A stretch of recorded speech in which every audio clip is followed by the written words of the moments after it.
பழங்காலத்தில் சிவபெருமானின் மகிமையை அறிய முடியாமல் பிரம்மாவும் விஷ்ணுவும் வாதத்தில் ஈடுபட்டனர். நானே உயர்ந்தவன் என இருவரும் உரைத்தபோது அந்த அகந்தையை அடக்க சிவபெருமான் அளவற்ற ஜோதி வடிவில் தோன்றினார். அந்த ஜோதி வானத்தையும் பூமியையும் தாண்டி எங்கும் பரவியது. விஷ்ணுவால் அதன் இச்சியையும் காண முடியவில்லை. அப்போது சிவபெருமான் அருணாசலமலையாக நிலைத்தார். திருவண்ணாமலை. அந்த நாள் முதல் அருணாசலமலை சிவனின் உயிர்ப்பான வடிவமாக வழிபடப்படுகிறது.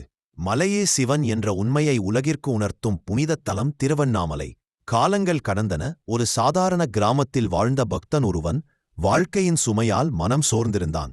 அவனுக்கு அமைதியில்லை, நிம்மதியில்லை. ஒருநாள் அவன் மனதில் ஒரு குரல் ஒலித்தது. அருணாசலா, திருவண்ணாமலை வா. அந்த அழைப்பைத் தொடர்ந்து அவன் திருவண்ணாமலைக்கு வந்தான். மலைக்காட்சியை பார்த்தவுடன் அவன் கண்களில் கண்ணீர் வழிந்தது.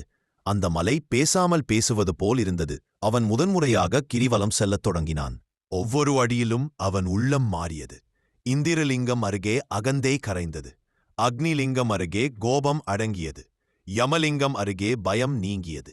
வருணலிங்கம் அருகே மனம் தெழுந்தது. குபேரலிங்கம் அருகே ஆசைகள் தணிந்தன. ஈசானியலிங்கம் அருகே உயிர் இலகுவானது. யமலிங்கம் அருகே ஞான ஒளி பிறந்தது. கிரிவலம் முடிந்தபோது அவன் மனிதனாக அல்ல, ஒரு அமைதியான ஆன்மாவாக மாறியிருந்தான். அந்த இரவு அவன் கனவில் சிவபெருமான் தோன்றினார். என்னை தேடாதே, நீ நரந்த இந்த மலையே நான்தான். நீரந்த இந்த மலையே நான்தான் இருந்தால். அடுத்த நாள் விடியற்காலையில் சூரியன் அருணாசலத்தின் பின்னால் உதித்தது. அந்த ஒளியில் பக்தன் தன்னை மறந்தான். சுகம் துக்கம் அனைத்தும் நிலையற்றவை, ஆனால் அருணாசலன் மட்டுமே நிரந்தரம். திருவண்ணாமலைக்கு வரும் ஒவ்வொரு பக்தனையும் அருணாசல மலை அழைக்கிறது.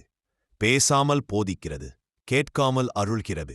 ஒருமுறை திருவண்ணாமலை சென்றால் அருணாசலன் உன் உள்ளத்தில் தங்கிவிடுவான்.